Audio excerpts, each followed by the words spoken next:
Peter Jeffries and Jared Kushner having a private meeting earlier this week. During the recent meeting, the pair discussed housing, immigration, and the high cost of living as potential areas of common ground. Mr. Kushner suggested that Mr. Jeffries should meet with the White House Chief of Staff, Susie Wiles. Two people with knowledge of the meeting said. Correct, because Jared Kushner does not work on those issues for the federal government. So actually, go ahead. But he is a representative for the president that people know. Yeah, there are a lot of people that he could know. But just from a PR optics perspective, Don, I mean, is this the kind of message that Democrats want putting out there, striking a note of working together and a conciliatory note going into November midterms? To me, the biggest signal here is that the Trump White House understands that Hakeem Jeffries will be the next speaker. Right, so it's time to start figuring out how to work with him and what we can possibly work on together. That means they've seen the numbers, they've seen the polling, and it suggests that at least the House, perhaps the Senate, but at least the House will probably flip. Mm-hmm. And so, you know, does it look good that Hakeem Jeffries is having a secret meeting with Jared Kushner, who's going to be a trillionaire by the time this administration is over? No, but I think sophisticated operators understand that it's time for the adults to sit down and figure out where we can work together, and hopefully this meeting is probably the beginning of that. But, okay, I hear you. And, but in a moment, that meeting could happen on Wednesday after the election. In a moment where you have the American people, especially Democrats, right? Not just the online folks, right? There's always like who's online. And when I actually talk to voters on the ground, what they say is they want to see fighters. They want people held accountable. They have a lot of questions about the Iran war and the negotiations happening, which Jared is leading along with Steve Witkoff. They want, and a lot of people who have questions about Hakeem Jeffries, right? Yeah. Like there's always we as reporters unknowingly ask every candidate, should he be the speaker? Are you going to vote for him? He will be the speaker. If Democrats take the House. But I just, it's PR, but it's also like the fight. I understand the conciliatory, people should work together. But I actually hear the opposite. I feel like people are tired of the fight, too. I mean, I think you do have certain areas of the country that are, hate Trump, certain areas of the country that hate Democrats. But I also think that a majority of the country are tired of the fighting and just want to make sure that their life is better. So I actually give both of them. I give Jeffries huge credit on this. I think the president has said, I guess the president has said tons he knows he's going to be working with Jeffries and that he's happy about that.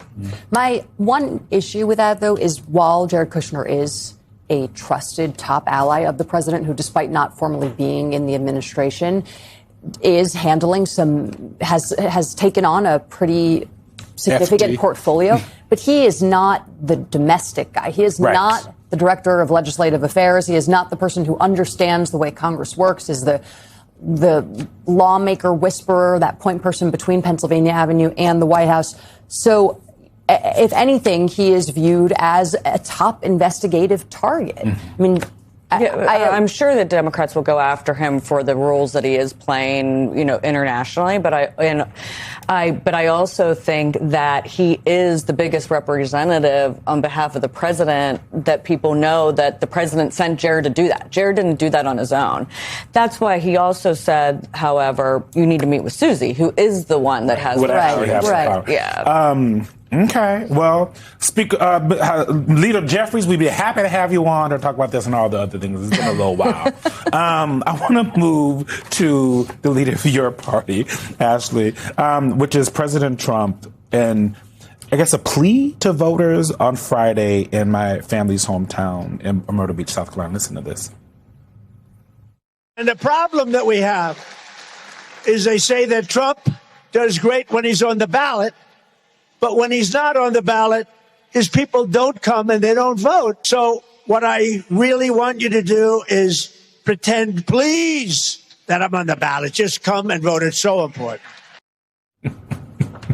Ashley, he's right. When he's not on the ballot, they do have a hard time getting Republican and MAGA voters out. I love when he lets us know who the last person that got a hold of him to what they told him, because that's clear. What do you make of the president in Ruby Red, South Carolina, making this plea? Well, first of all, my dad lives in Myrtle Beach, South Carolina. I know, we should. And we can go visit together. Yes. No, but I think that the biggest issue Republicans have right now is the enthusiasm gap. Yeah. I mean, the Democrats, whether it's on the socialist side or not, there's the excitement of taking out Republicans. So I think what Trump's saying, which I think you'll hear a lot more of that over the next couple months. I mean, obviously, when the mini convention starts in September, I think all this messages starts for real, and I think that's going to be one of his messages, which is, if I'm on the ballot, you're going to come out and vote. Right, Don. I see you looking. Giving me an evil I eye. imagine. Well, no, it's not. I am always skeptical to hear and see Republicans, especially this president, talk about increasing voter count. Republicans win elections when turnout is low. I cannot detach this from the idea of my former Missouri politician colleague, as we called him then, and some call him now, Crazy Ed Martin, leaving the White House, leaving the Department of Justice, and going to somehow run the litigious and extra governmental efforts to protect the election. And so if I see the president in South Carolina, the reddest of red country, encouraging turnout, and I see Ed Martin leaving the Department of Justice to go manage the election, I see what's happening with the Postal Service and mail-in ballots and the edicts released this week. I also see National Guard patrolling the streets of cities in this country. I am concerned about a broad, wide-scale voter protection / suppression effort on behalf of this White House. And I'm really becoming concerned because I wonder who he actually wants to come out to vote. It ain't us. What was it like working with Ed Martin and watching where he is now? It is now. Yeah, let's tease this out a little bit. Listen, behave. Ed Martin is a good and loyal friend. The problem is that he's used his powers on the wrong side of American politics. You have to be very cautious when the red United States Senate, who has pretty much rubber stamped Trump's policies for 10 years, decided not to confirm him and confirmed instead Jeanine Pirro. If Jeanine Pirro is the same person over Ed Martin, I think you've got a problem. Ed Martin is probably the leader of the non-mentally ill Trump sycophants. So Natalie Harp being someone who, has hyperbolic sycophantia, right? We saw that in her letters to the president. Ed Martin is probably the only one that's sane, yet still that locked in on all of Trump's crazy.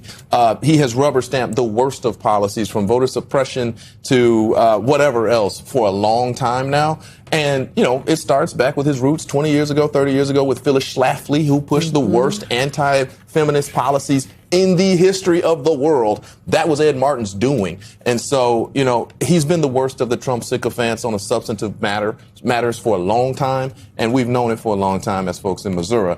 But it's also, and I will shut it down with this, Ed Martin, Natalie Harp, and so many others in this administration are the kind of people who would be nowhere near levers of power in any other sane American institution, any other administration. And this is the kind of folks you're getting with this Trump administration. I think there's some good people, too. Yeah, we bet you. Yes, there probably are. We don't see them as often. Political operators here, not psychologists, but I take your point. I want to throw up MS Now's 12 Senate races to watch, Ashley, because I think it's interesting. We have Alaska as a toss-up. Florida, likely R. Georgia, lean D. Iowa, lean R. Maine and Michigan, both toss-ups. Minnesota, likely D. Nebraska, likely R. Lean D for New Hampshire and North Carolina. Ohio is a toss-up. Texas is a lean R. We do this rating. It's informed by polling data, reportings about the campaigns, and recent electoral trends and primary results. So there's a lot there. Political Report does this work. We're kind of in line on a lot of this. I'm curious, when you are looking at the map, we've talked about the House. The Senate does feel like it's in play. It could be a fever dream for Democrats at this point, but these numbers that we're seeing and these ratings do tell an interesting story. Listen, I always think that we should be prepared that the Senate's in play. That we do have a lot of money that we are going to start spending soon, places like Texas. But I'm a big believer that there are going to be seats that switch this time around from Republican to Democrat, Democrat to Republican. So look, Georgia's probably Democrat. North Carolina's probably Democrat. Alaska, maybe. But however, Michigan and New Hampshire, no one's talking about New Hampshire. Yeah. Both of those could go Republican. So I do think there's going to be different dynamics. Might be a wash. But I think it's going to be very difficult, and I hope I'm not eating my words, for the Senate to flip. House, I'm with you. However, I think it's going to be very, very, very close because you not only have the 4, but you also have the vice president. Right.